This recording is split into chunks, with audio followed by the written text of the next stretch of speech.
So we just heard from Seth Rogers, Sebastian's father, for the first time in about a month. He talks about the fact that there is stuff going on behind the scenes, stuff that he's working on. He is still receiving tips. He actually most recently received a tip from Arizona as well as Virginia. He also talks about how he is still in the process of writing Sebastian's Law, which is going to be hopefully federal legislature that is going to protect children moving forward. He continued to thank the public for talking about Sebastian, for continuing to pass out Sebastian's flyers, because even if the tips that are coming in do not pan out to be credible tips, they still are getting tips brought in the first place. And all we need is one tip to be credible for this entire case to blow open. Now, Seth also touched on the fact that Katie and Chris Proudfoot have been spending some time in Florida this summer with Chris's daughter in Disney.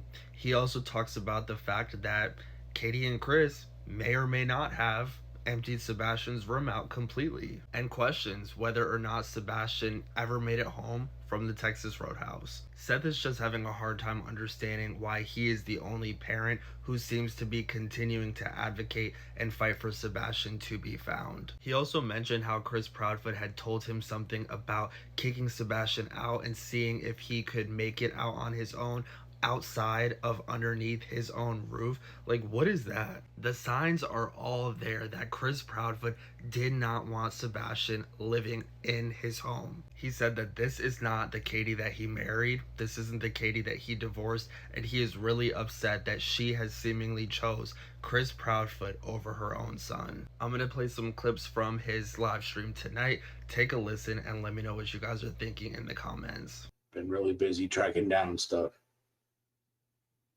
Tracking down leads that are coming in, dealing with the FBI.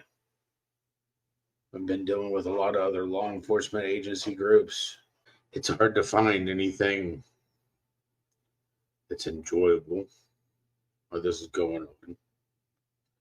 But I keep myself busy between work, running down tips, then they're trying to make sure, everything's going well. Then I get reports, of a couple other people, what they're doing.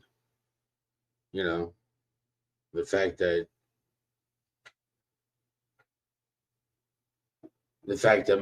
my son's own mother doesn't seem to care. It's not like I took a week and a half and went with somebody else's child down to Florida to go visit Disney, you know, like some other parent that's not a parent did. I hope they're enjoying their ice cream right now. Just in case you think that I don't know what you're doing, understand that I got people that let me know what you two are doing. Because I'm over your BS. You're nasty. You're disgusting. You don't deserve to be around children. I mean, to tell me that you were going to kick my son out of your house and that maybe he was just going to prove you wrong on that he could live without being underneath your roof is some BS, dude. The way it's going, Katie, you don't have a right to a child either. I don't know what happened to you. You were not the person I married. You're not even the person I divorced.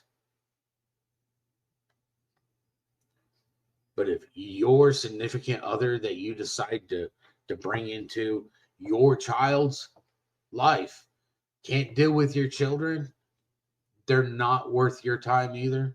I know things on the inside of your house that you probably don't want me to know. But I tell you what, we all know that you didn't let a particular organization into your house for a reason. You already got rid of everything in his room, huh? Can't let, America's Most Wanted in the house. Not the last place he was supposedly at, right? But then again, there's no evidence he ever left the house. Is there evidence that he ever made it to the house from Texas Roadhouse? The day that I find Sebastian and he actually sees this stuff that's gone over, I hope he understands that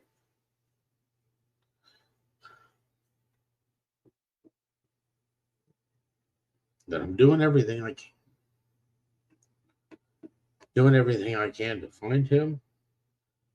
Trying to do everything I can to make sure nobody forgets him, because I never will.